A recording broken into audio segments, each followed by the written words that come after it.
Yan, gawa tayo ng gravy. Kung paano gumawa ng gravy. Yan, tayo. Tapos, ayan, beef cubes. Beef cubes yan yung ginawa. Tunawin muna natin to. Ganito, luruin lang para siya yung lasa niya. Para yung tunaw niya. Ayan, yung tunaw niya. Matutunaw na yan siya. Kailangan siya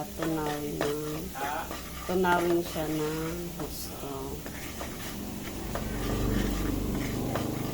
Tunaw na siya. Kailangan natin siya tubig na 2 scoop na tubig, guys. Ito, guys, na magagawa na 2 scoop na water niya. Ayan, haluin natin siya na maayos. Haluin natin. Pagkatapos nito matunaw, lagyan natin siya na ito na yung niya.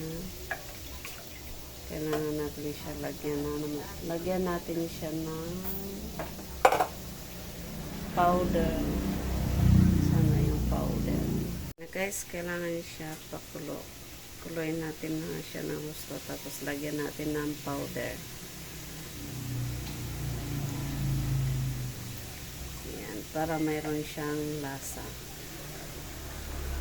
Ayan. Kailangan siya sobrang kulo bago natin siya lagyan ng